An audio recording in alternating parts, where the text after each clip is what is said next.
Bom dia, você está ouvindo Astrologia Tradicional, mas Astrologia é menos New Age para quem acha que Astrologia é coisa séria. Meu nome é Yuzuru, meu site é astrologiatradicional.com.br. Você pode ver mais podcasts antigos aqui em qualquer lugar que você esteja ouvindo seu podcast ou no nosso site. O tema de hoje vai ser sobre astrologia eletiva, mas do ponto de vista da astrologia chinesa, ou seja, a arte de escolher o melhor momento, mas não visto pela astrologia ocidental. Então fique com a gente. Ou falando em outras partes, ele não é lunar. O feriado é lunar, mas o ano tropical significa que ocorre quase todos os anos na mesma data. Então, este ano nós temos, a partir de fevereiro, nós temos o ano do touro, do búfalo.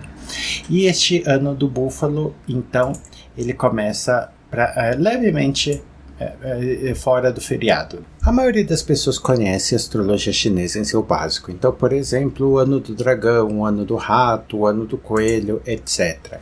E às vezes vem o ano do coelho de fogo, o ano do coelho o rato de água, etc. Bem, primeiro ponto que eu acho que eu vou ver se eu discuto isso mais pra frente quando chegarmos. O ano novo chinês, ele tem o feriado, que é o, digamos assim, cultural, e o ano novo esotérico, que a gente usa em coisas como o Bazi, que é o que a gente vai comentar aqui, e eles são levemente diferentes, demora alguns dias. O sistema horoscópico chinês, também conhecido como Bazi, ele dá energias para cada unidade de tempo, para os anos, para os meses, para os dias e para as horas. Essas unidades são então divididas em pilares. O pilar do ano, ele não começa, então, exatamente no feriado. Ele é, digamos assim, tropical. Mas vamos pegar a posse do Biden, por exemplo. Na posse do Biden, 20 de janeiro, nós vamos ainda estar no ano do rato, vamos estar no mês do búfalo, no dia do dragão. Só que isso é apenas um componente. Este é o componente que as pessoas mais entendem. Então vamos chamar de pop astrologia chinesa. Mas dentro de astrologia chinesa de verdade, nós daí já temos complicações. Então, o que significa ser de dragão ou ser de rato? Mais ou menos a mesma coisa que na astrologia tradicional. Este signo se refere, na verdade, a elementos, e os nomes de animais, etc., são apenas considerados mnemônicos, agradáveis, bonitinhos, sem significação maior.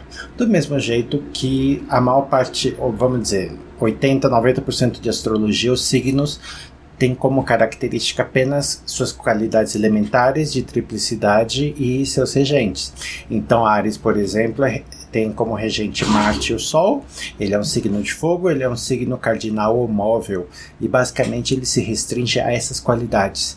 O fato dele ser um carneiro tem alguma tradição, os outros 20%, mas o resto, quase tudo, não importa. Então a questão, por exemplo, das estrelas, que é a constelação. Constelação é uma coisa diferente. E na astrologia chinesa acontece mais ou menos a mesma coisa. Mas para a gente explicar, a gente tem que voltar para os famosos 5 elementos, que eu vou bem rápido, porque imagino que quem esteja interessado já saiba. Os 5 elementos da astrologia chinesa, ao contrário dos 4 ocidentais. 5 elementos. O fogo.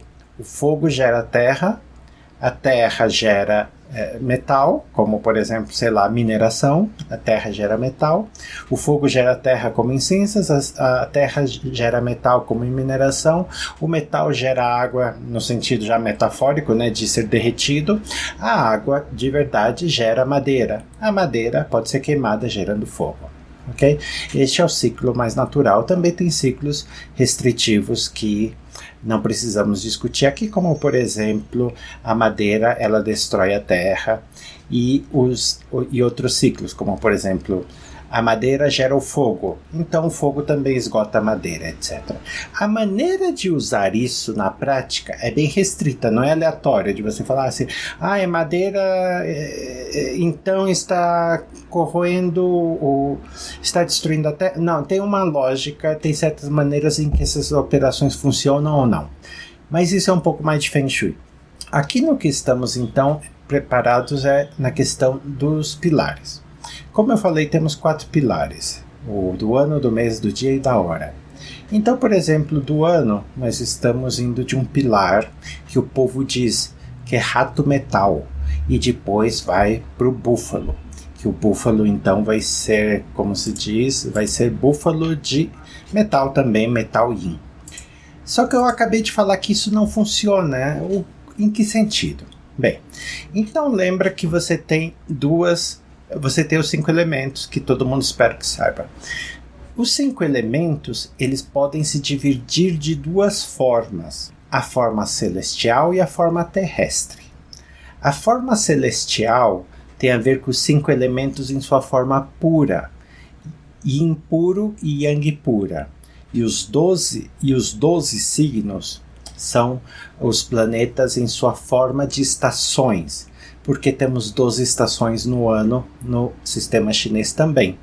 Então, 5 elementos eles têm que se desdobrar para formar 12 e se correlacionar com o movimento terrestre. Então temos o celeste ou pilar superior e nós temos o terrestre ou pilar inferior conectado às estações. Então vamos primeiro para o terrestre, que não é mais fácil, é mais complicado, mas é o que as pessoas estão acostumadas. O que é tigre, rato, etc. Eles são os elementos desdobrados em 12. Então vamos pegar não começa com o rato, tá? Ele começa com o tigre. Então se a gente pega o tigre, que ele começa em fevereiro, o tigre é o primeiro, ele é madeira yang. Então lembra que eu falei que se distribui em estações? Nós temos 4 estações, grosseiramente, e eu já vi muita bobagem, fazendo um adendo, rant, etc. Já vi muita bobagem de místico, esoterismo assim, ocidental, falando: eu fiz um paralelo entre os elementos chineses e os elementos ocidentais, eu sou um gênio. Ok? Mas com a grande maioria dos gênios que falam: você não respeita a minha opinião. Um pouquinho de humildade e de estudo daria a resposta. Então a resposta é a seguinte: os elementos chineses também estão conectados com as 4 estações do ano. Então, para quem conhece astrologia, primavera é o ar, fogo é o verão. Daí vamos para o outono, que seria, depende um pouco, mas para a astrologia é terra. E a água é o elemento mais frio. Então fica com o norte, fica com o inverno. Ok. Isso é o elemento ocidentais. E os elementos orientais da China? Em vez de ar, eles não têm ar. O que é que fica com ar? Fica madeira. Madeira, então, é o elemento primaveril. Então, primaveril, equilibrado, a energia de vida, vamos dizer assim, madeira. Madeira vai para fogo da mesma maneira, com relação com o verão, sem problema. E depois do fogo, nós vamos para o elemento intermediário do outono, que é o metal. Correlacionado um pouco com a questão do vento, temporada de vento, começando o frio. E por último, a água. Então na prática é quase igual, só substitui o elemento ar por madeira e o elemento terra do outono vira metal. Note que temos 4. Quem ficou faltando? Ficou o terra chinês, para não confundir com terra ocidental, que eu já falei que terra ocidental vira metal, ou pelo menos está correlacionado com a estação do outono. A terra pega o trabalho meio complicado de ser intermediário. Então, se a gente tiver que fazer uma analogia, ele é parecido com os signos duais, ele tem a mesma função que os signos de Gêmeos, Virgem, Sagitário e Peixes, um signo dual, um signo que transita entre as estações. Ok, então nós vamos ter 4 signos de terra. Então nós começamos com tigre, que vai ser madeira yang, e vamos para o próximo, que vai ser madeira yin, que é o coelho. Daí vamos, madeira vai para quem? Vai para o dragão. Dragão é terra, terra yang, que é o signo intermediário. Depois do dragão vem pro serpente. Serpente é fogo. Fogo, yin. E por aí vai. Ok. Então, vamos alternando a partir do tigre e vai alterando. Ok? E para não ter essa complicação toda, os signos simplesmente recebem seus nomes. E terra, não fica muita terra, fica, mas a terra ela meio que fala assim, por exemplo, tigre, coelho, dragão. Tigre é madeira yang, coelho é madeira yin, dragão é terra de madeira. Então tem os intermediários são sempre depois. Madeira yang, madeira yin, terra de madeira, fogo yang, fogo yin, fogo yang, terra de fogo, que é terra de verão. E essas terras têm leves mudanças, porque, por exemplo, uma terra pode ser muito fria, a outra é muito seca, a outra é fértil, e isso depende um pouco na metafísica deles, certas coisas como se uma terra pode ou não. Este é o básico. Então, por exemplo, este ano é o ano do búfalo, e daí o povo vai falar que é o búfalo de metal, ou então fala assim que é o dragão de fogo. Mas como a gente viu, todo dragão naturalmente de terra com toque de madeira. Então de onde vem o tal do fogo? O fogo não tem nada a ver com o dragão. Ele vem do pilar superior, ou seja, da manifestação celestial. Se a manifestação terrestre é quase igual aos nossos signos, 12 e 12, os 10, a manifestação celestial em 10, tem uma analogia melhor com os 7 planetas.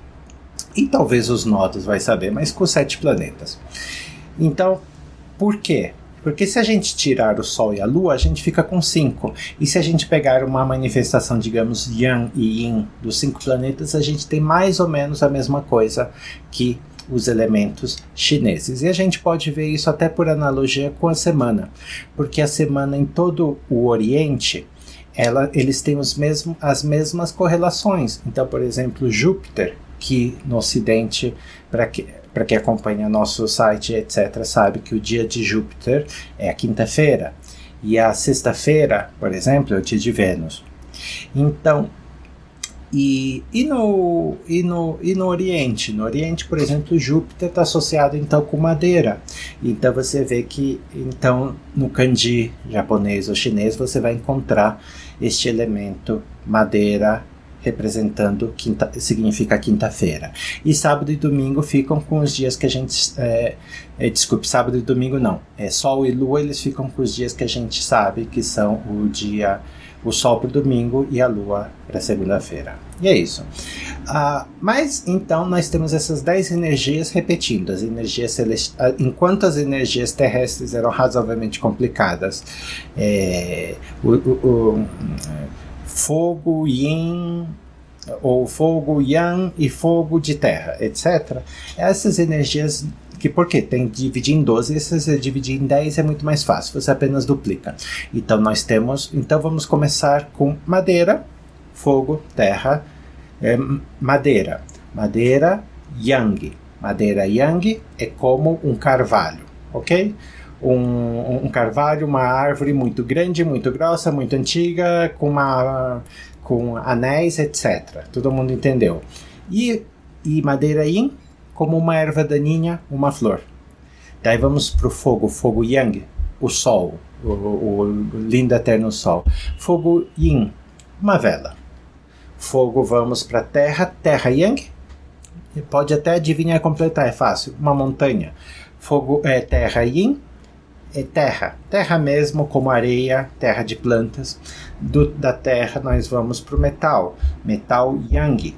Metal yang é como um machado, te dá uma machadada. Metal yin, um espelho, uma obra de arte, uma joia preciosa. E finalmente vamos para água. A água yang, como um tsunami, como um maremoto, talvez o mar, o oceano. E água yin, água da chuva, água de orvalho, talvez uma névoa, etc. E essas são as analogias. E do mesmo jeito na verdade um pouco contrário dos signos, aqui tem um pouco mais de simbologia esses nomes.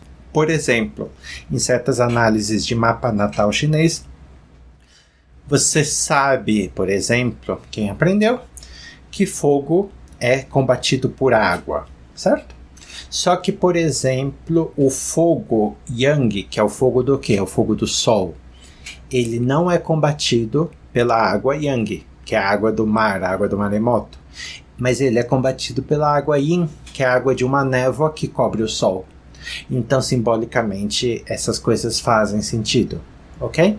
Então, certas características, como por exemplo, o metal ataca a madeira, só que o metal Yin contra a madeira Yang é como você tentar derrubar uma árvore milenar com um canivete. Não faz nada, ok? Você precisa de metal Yang como um machado para destruir madeira Yang, e por aí vai. Então, este é a segunda parte, este é o pilar superior, e juntos vocês têm essa característica. Então, nós temos este ano a partir de, em 2021, a partir de fevereiro, nós vamos ter então o pilar de metal Yin, que, como eu falei, é um metal que representa como um canivete, obras de arte, alguma coisa polida, pequena, como um espelho, como uma coisa eletrônica, como elementos assim. Essa é o básico dos pilares. Então, espero que vocês estejam com a gente até aqui, estejam entendendo. Qualquer dúvida, mandem por e-mail, alguma coisa, a gente tenta decifrar. Mas temos esses dois eixos formam o pilar, e nós temos então 4 pilares. E agora, além da análise natal, que se utiliza 4 pilares, também existe uma análise eletiva. E eu queria fazer então algumas coisas para a gente fazer algumas comparações, porque apesar da técnica ser totalmente diferente, eu acho muito interessante a prática chinesa, porque ela reflete, ela tem analogia, ela não tem identidade, ela não tem equivalência, mas ela tem analogia das coisas que se faz. É um pouco parecido com, por exemplo, magia. Você pega coisas assim, que eu estava vendo hoje mesmo alguém falando, de magia tailandesa. A mulher viveu alguns anos na Tailândia, e ela nota, apesar de não ter nenhum traço cultural, não ter um histórico de transmissão, elementos da magia tailandesa são idênticos a certas coisas que você encontra nos papiros gregos, que na verdade são de magia egípcia, que foram para a Grécia e foram perdidos por muitos milhares de anos. Então essas coisas, elas não têm uma linha de transmissão, mas mesmo assim têm equivalências de princípio. E eu acho muito importante entender isso, principalmente quando a gente está sempre lutando contra a astrologia eletiva meio pop, meio vagabunda. Apesar de que eu tenho visto algumas melhores. Por exemplo, uma pessoa aí famosa aqui, americana, que faz astrologia eletiva, ele andou realmente melhorando muito desde que começou a fazer astrologia eletiva mensal. É uma das coisas que um dia eu quero discutir, porque fazer a coisa é a astrologia de gabinete. A astrologia eletiva tem muito essa coisa de astrologia de gabinete. As pessoas, muitas vezes, elas só percebem os problemas do que estão falando quando tem que fazer todo dia, todo mês, alguma coisa como a gente faz no nosso site, e que a gente sempre publica no Facebook e no Instagram. Quem quiser, Instagram, Yuzurizawa, tudo junto, com IZAWA, YUZURUIZAWA no Instagram. Então vamos para a astrologia eletiva chinesa. Por quê? Porque a gente vai usar, a gente vai copiar, a gente vai pegar elementos e usar na astrologia ocidental? Não. Mas ter uma curiosidade para a gente entender as equivalências, a gente entender os princípios de uma área e da outra. Então vamos lá, o primeiro conceito é, como a gente já tinha falado, nós temos pilares diferentes para o ano, para o mês e para o dia. Isso significa que cada dia tem esse pilar com os 2 elementos, o primeiro superior e o segundo inferior, o primeiro celestial e o de baixo terrestre. Um signo que vai ser, por exemplo, madeira yang, e o outro que vai ser, por exemplo, porco, ou búfalo, etc. Estes são os dias. A interação desses dias com o mês ou com o ano são os 2 fatores principais que a gente vai ver. A primeira interação é com o ano. os signos chineses, como por exemplo o rato, que é até fevereiro. O rato, ele tem uma oposição, o signo oposto é o cavalo. E a partir de fevereiro nós temos o signo do búfalo. O signo oposto do búfalo vai ser a cabra. Então isso tem implicações natais, geralmente é uma das possíveis indicações de problema que eles usam, mas como a profecção é uma coisa que todas as pessoas do mesmo ano vão ter, então não é essas coisas todas, mas é um sinal. É como o retorno de Saturno, que todo mundo tem que ter, então, e é mais ou menos sempre na mesma época. Mas em astrologia eletiva nós estamos preocupados só com o dia. Como é que eu sei qual é o dia? Tem várias fontes na internet que você tem que procurar, não para eu fazer assim, não dá para eu falar aqui. Na verdade, até mesmo no Google Docs, no Google Calendar, você tem essa opção, mas é tão escondida, mas tão escondida que eu juro que eu procurei uma outra vez e não achei, quanto mais para explicar para vocês como fazer via podcast. Mas internet está assim, tem inúmeras calculadoras se você procurar por Bazi. Então, se a gente pegar, como eu falei, até o rato, até fevereiro é o rato, depois é o búfalo. Então, a partir já de fevereiro, todos os dias que vão ser dias da cabra, o que não envolve as pessoas que dizem que eu sou do signo de cabra, isso não envolve o dia do mês. Então, por exemplo, o próximo aqui que vai ser 16 de fevereiro de 2021. Então não tem nada a ver com você, não é seu mapa natal, é o dia de fevereiro. É um bom dia ou é um mau dia? Então ele é um mau dia, porque ele contradiz o ano. Então todos esses dias são eliminados como dias bons. Na eletiva eles são tirados como dias ruins, ok? Então 1 de cada 12 signos sempre vai ser ruim durante o ano todo. Então vai ter esse dia, daqui a 12 dias também eliminar. Aqui já desenha um dos princípios mais importantes de astrologia chinesa eletiva, da arte de escolher datas no sistema chinês também, que assim como no nosso, mas que é muito pouco visto, porque a gente tem muita bobagem de astrologia pop, no sistema chinês também temos isso, que é o de eliminar o que é ruim. E eliminar o que é ruim é muito mais importante do que chegar, vou procurar um dia bom. Você tem que procurar um dia bom primeiro, tendo certeza que não vai ser um dia ruim. Então não adianta, eu quero procurar um dia que Vênus esteja com Júpiter. Mas você não pode ter a Lua em Escorpião, você não pode ter a Lua combusta, você não pode ter a Lua em oposição a Saturno. Isso já eliminou, já é um fator eliminativo.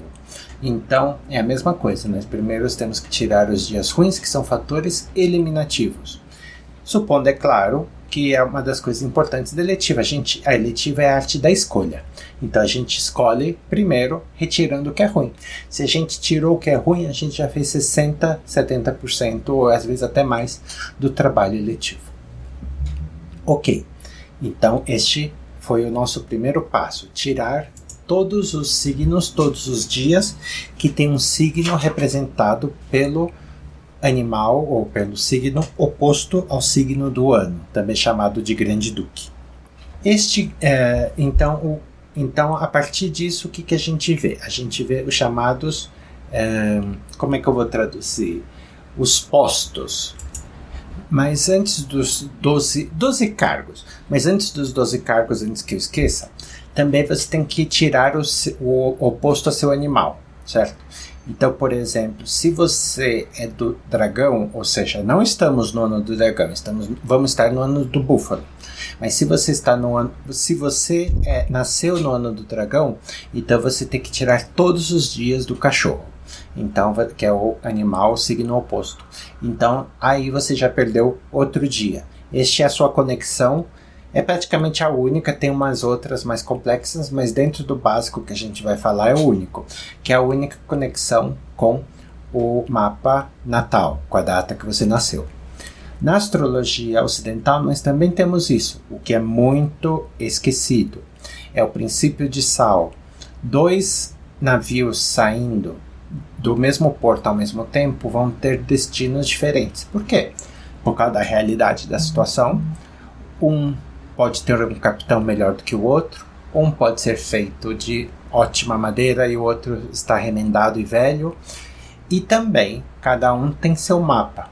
A astrologia, por sinal, dos navios é um dos textos mais importantes que a gente tem falando sobre conexões com mapas natais, é o de Gadburi, que tem um nome esquisito, eu não lembro, mas tem gratuito em algum lugar sobre a astrologia eletiva dos navios. Ok, então existem conexões com o mapa natal e elas formam que, digamos assim, do monte de casamento que você vai ter num sábado, 6 da tarde, numa cidade como São Paulo, que alguns vão ser melhores, outros piores. Novamente, realidade da situação. Um casamento são de pessoas de 17 anos, outros são de drogados, outros são de pessoas que estão se casando porque engravidaram, outro vai se casando, mas já não se amam. São várias situações, mas também tem o fator do mapa natal, que meio que implica também essas realidades que estão se casando nesse dia. Ok? Então, a conexão tem algumas outras coisas, mas a mais básica, a mais geral é essa. Apenas vemos o dia e tentamos escolher uma data que não se oponha, que não seja ruim, lembrando que é muito mais importante você evitar o dia ruim do que procurar uma conexão assim boa com o mapa natal e você por acaso pegar alguma coisa ruim. É melhor se restringir ao máximo de eliminar dias. É outro fator importante que quem for fazer astrologia eletiva na prática vai perceber que se você utiliza critérios muito rígidos, você perde 90% dos dias em uma facada. Tem uma regra estúpida que aparece na astrologia tradicional também, tem suas regras estúpidas, é referida por Morinos, e eu acho que também mais antes em Doroteus, coisas assim como coloque a lua e o sol em signos masculinos se o casamento for durante o dia. Totalmente ridículo. De uma única canetada você cortou 75% de todas as opções. O correto seria escrever: se possível, se não tiver algum problema, o que sempre vai ter, mas você fazer assim de canetada não dá certo. Você já tirou 75% de todas as opções com uma única escolha. Então, a partir daí, nós temos os 12 cargos. Nós temos 12 signos, ok? Rato, coelho, blá blá blá. E estes 12 signos, eles vão assumir 12 cargos.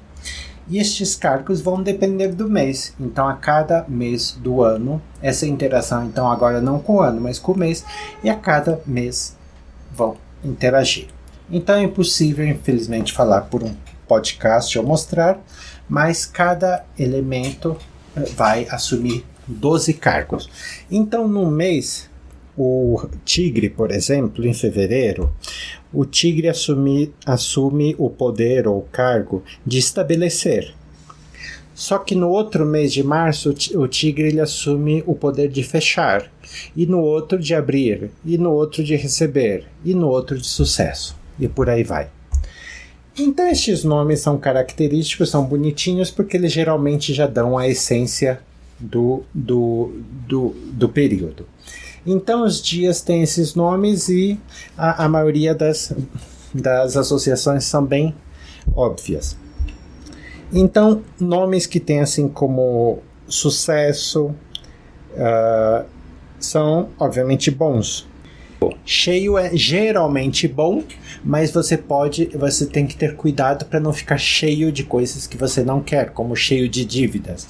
Então fala assim, não pegue dinheiro emprestado no dia cheio. Você pega, por exemplo, no dia de remover. Ou talvez uma cirurgia, geralmente você não quer um dia ruim, óbvio, mas você quer um dia como remover, ou um dia como estável, ou um dia como, por exemplo, tem um dia de destruição, mas você não quer fazer uma cirurgia com um nome tão ruim como esse, né? Mas você pode usar remover, etc. Receber, geralmente bom. Quer receber dinheiro? Bom. mas não é um dia para se visitar o hospital, porque se acredita que você pode receber uma doença. E por aí vai. E daí tem listas desses dias, quais são os melhores para coisas como casamentos e relações amorosas, quais são os dias. Por exemplo, o dia de estabelecer, que é o primeiro, né? Então, o primeiro é estabelecer, ele é considerado bom para, por exemplo, propor casamento, mas não para se casar. Começar a maioria das coisas como um novo emprego, uma nova posição.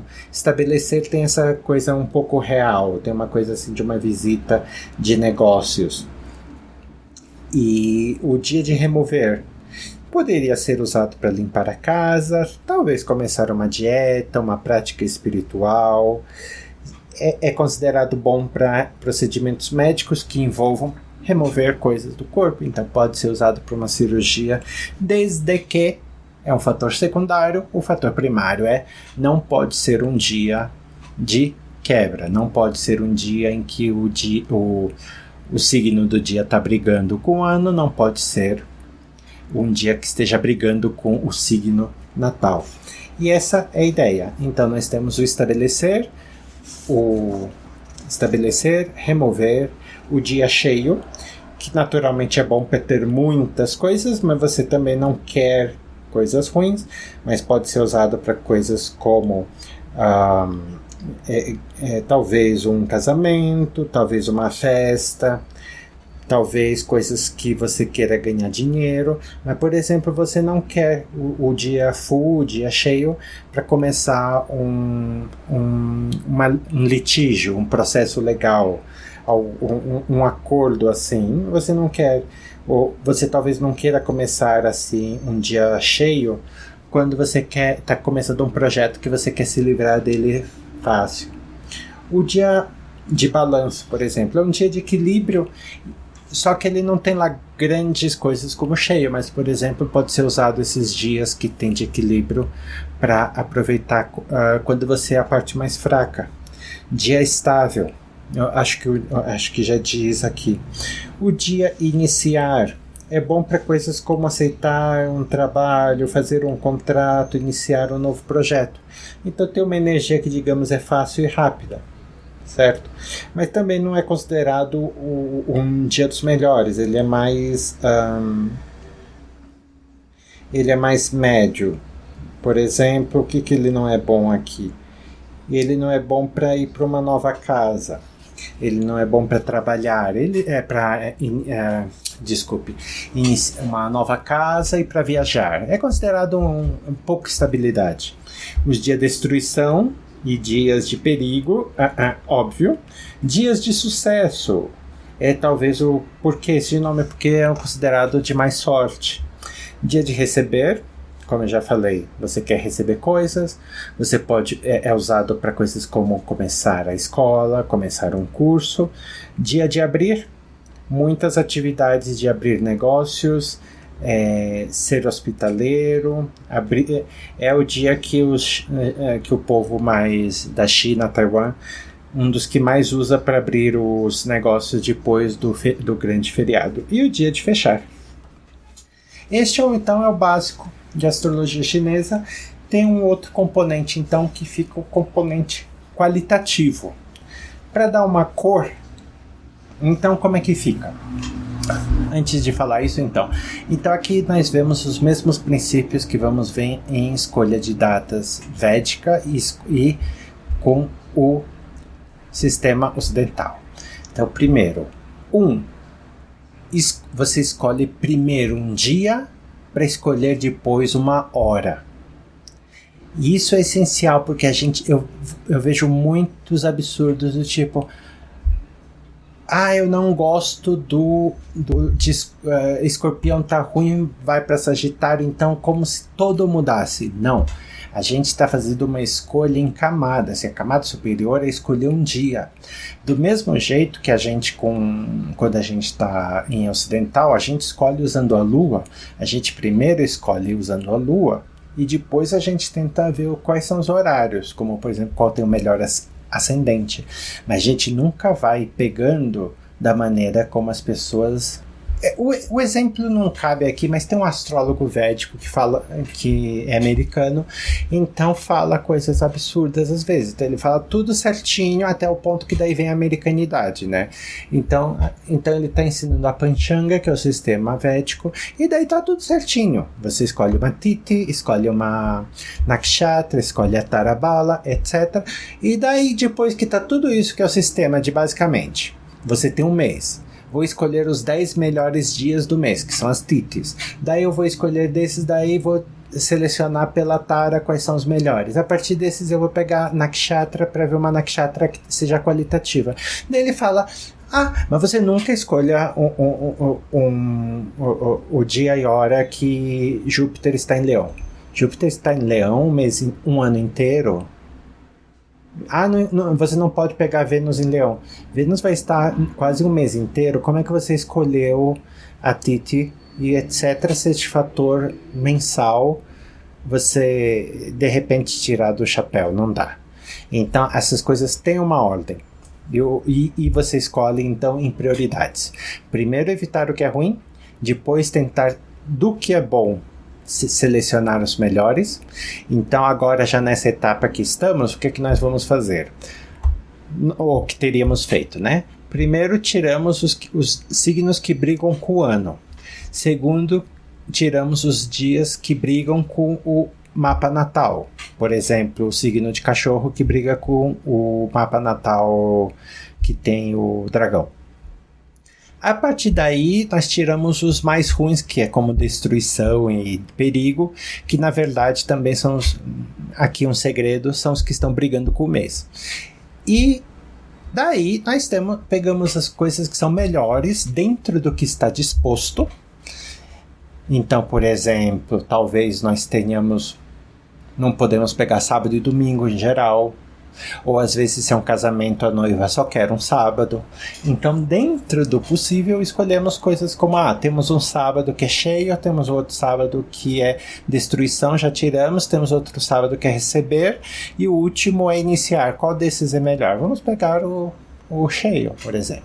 Então essa é a lógica de procurar então agora o melhor dentro do que é possível e dentro do que não é ruim.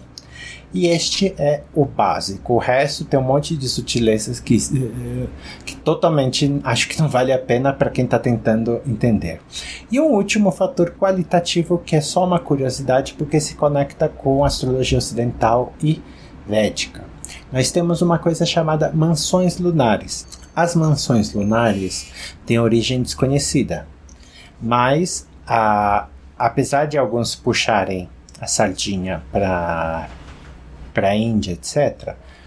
Em textos científicos e históricos que eu encontrei, tem duas opções mais comentadas, que é o caminho da China e o caminho da Babilônia. A China parece ter uma grande coisa, mas pode ser qualquer um dos dois. Por qualquer um dos caminhos, a gente provavelmente não é Índia, porque a Índia usa 27 nakshatras, 27 mansões lunares. E as 27 mansões lunares têm uma 28ª meio perdida, o que meio que mostra que houve uma mudança. Houve uma adaptação cultural. Não é o único fator, mas como eu falei, é uma das coisas que mostra que já provavelmente eles já pegaram de alguém. Podem ter pego da China, podem ter pego de algum caminho mais longo desde a Babilônia que tenha passado pela China também. São 28, então são 27 mansões na Índia, divididas então em 3 grupos de 9, e nas mansões árabes da astrologia ocidental e nas mansões chinesas são 4 grupos de 7, formando 28. E divididas então a maneira mais óbvia de 7 planetas e 4 elementos. No caso da astrologia chinesa, eles não têm 7 planetas, mas como eu falei, eles têm os 5 elementos e adicionam o Sol e a Lua, que fica basicamente os 7 planetas. Mas para a astrologia chinesa, isso que já virou uma curiosidade, porque isso meio que já foi esquecido e já não é um grande fator utilizado. Pelo menos que eu conheço atualmente, eles usam mais o sistema de 12 cargos, 12 postos, e só algumas pessoas usam mais para dar uma cor geral. Mesmo porque as instruções são como nas mansões lunares, ocidentais, que tem algumas instruções meio vagas para algumas coisas e para as outras não, e não tem uma lógica que você possa usar para todas as circunstâncias. Então é usado apenas como um efeito para dar cor. Mas é curioso porque também existe na astrologia védica e também existe na astrologia ocidental depois do período árabe, que é onde que teve essa influência, que as Manazil, que as Angwa se transformaram nas Manazil, ou seja, nas mansões lunares de influência. Então é basicamente isso que eu queria para dar um panorama geral e vocês pensarem e repensarem quais são as maneiras que a astrologia, o que a gente pode aprender sem precisar copiar dos princípios básicos, porque obviamente a gente não pode copiar a astrologia chinesa em astrologia ocidental. Muita gente tenta copiar a astrologia védica, mas é um ou outro, mas não significa que a gente não possa entender os princípios básicos, principalmente quando nós estamos vivendo no Ocidente uma época de astrologia pop, e no caso nosso inimigo não é apenas aquela questão de que Urano isso e que Netuno aquilo, e que eu não vou começar isso. Claro, a astrologia pop é muito nociva. Então não é raro que a gente tenha cliente, ou pelo menos eu tenho cliente que estava preocupado com a data que eu escolhi porque Mercúrio estava retrógrado. Claro, porque a gente tem um monte de besta que inventa essas coisas como do tipo, eu não sei como uma pessoa pode escolher uma data com Mercúrio retrógrado. Quantos dias tinha? Podia ser o ano todo? Tinha 2 meses? Tinha 2 semanas? Podia ser só no sábado? Quer dizer que você não vai pegar o Mercúrio o sábado porque Mercúrio é retrógrado. Mercúrio não é nem significador natural de casamento, porque vai afetar a comunicação. Ou seja, tudo na vida vai ser Mercúrio. E no outro? No outro é eclipse. No outro a Lua está em oposição a Saturno. No outro o próprio Mercúrio está em quadratura com Marte. Mas vamos fazer um alarde por causa de Mercúrio retrógrado. Isso é modinha. Então fica essas modinhas, como agora uma outra que surgiu é que tem que fazer na Lua Nova. Eu nunca tinha visto isso até recentemente, porque a Lua Nova sempre foi considerada uma grande aflição, mas agora o povo inventou que Lua Nova... Você já vê livros escrevendo esse tipo de bobagem, é muito triste. Mas a gente também tem, vamos, aspas, inimigos, aspas, porque não é inimizade, mas aqui estão vendendo coisas que não existem. Então, por exemplo, numa entrevista, eu vejo a seguinte pérola, que primeiro fala assim: pegando no tal livro de astrologia eletiva da antiguidade, ele fala da importância das conexões do mapa natal com a eletiva, para que a eletiva tenha raiz, para que a eletiva conecte com o mapa natal. E eu, graças a Deus, aleluia, pelo menos o povo está aprendendo, está tendo luz. Que este é um dos princípios mais básicos de astrologia eletiva. Como eu falei, o princípio de Sal, o princípio de que a gente vê a eletiva, personaliza a partir das conexões, como eu falei, desde que o dia não seja ruim. E daí, como 2 minutos depois, a pessoa fala: mas se você for ver, é quase a mesma regra de horária. E você fala: tem em horária alguma vez essa regra de conexões com o mapa natal? Não, não tem. A pessoa continua repetindo a mesma coisa de astrologia pop que aprendeu no livro de Vivian Robson, que é astrologia moderna. Então é uma coisa triste, mas eu acho que aos poucos, com as pessoas lendo o livro original, interpretando como o livro original e não interpretando como Robson lia, aos pouquinhos as coisas vão evoluindo. E eu acho que um dos caminhos é perceber que aqui, por exemplo, os chineses são muito mais pragmáticos, eles não escolhem datas para bobagem, eles querem datas para colocar suas crianças na escola, porque eles querem que o filho vá bem na escola, eles querem dinheiro, eles querem emprego, eles querem posições, eles não estão preocupados em fazer uma coisinha, a maior parte das coisinhas bobas que a gente está hiper preocupado, não está preocupado que a Vênus esteja em trígono com Netuno, etc. Então, eu acho que tem muitas coisas para se aprender aqui. Então é isso, senhores. Veja o nosso site astrologiatradicional.com.br. Para quem está se interessando, eu estou abrindo novamente um curso de diagnóstico em astrologia natal, que é um nível mais avançado. Não é o curso de iniciantes, é o curso de 20 semanas mais ou menos, com os detalhes no site. Eu não abro todos os meses, não abro nem todos os anos. A última foi em 2018, porque me dá muito trabalho, é verdade, e eu preciso de alunos que estejam participando, porque tem exercício toda semana, e uma parte importante é que um aluno tem que interpretar às cegas o mapa do outro. Então nós não precisamos de alunos que vão chegar e querem meio que ver um vídeo e meio que fazer de vez em quando, porque eu não estou com muito tempo agora. Não é o nosso público-alvo. Nosso público não é assim 20 horas por semana, não é universidade, mas são sim seu trabalhinho, principalmente para quem está vendo pela primeira vez. Tem seu trabalhinho de pegar, estudar, fazer e colocar em prática no mapa do outro, receber um feedback, dar o feedback do seu mapa para outra pessoa ver como aquilo está funcionando ou não no mapa de uma outra pessoa de verdade. Que a gente não vai passar vergonha com estranhos e para a gente saber como aquilo que a gente está falando está se refletindo. Então é um processo de troca. Então aí, e é um curso mais demorado, e é um curso mais avançado, e não é para quem eu não sei o que são termos, eu não sei o que é isso. A gente tenta suprir as dúvidas, mas é um curso para quem já quer aprender, não é para quem não está usando o Quiron ainda, né? E é isso. Para quem tiver interesse, veja nosso site astrologiatradicional.com.br. E ficamos por aqui. Até mais. E bom 2021.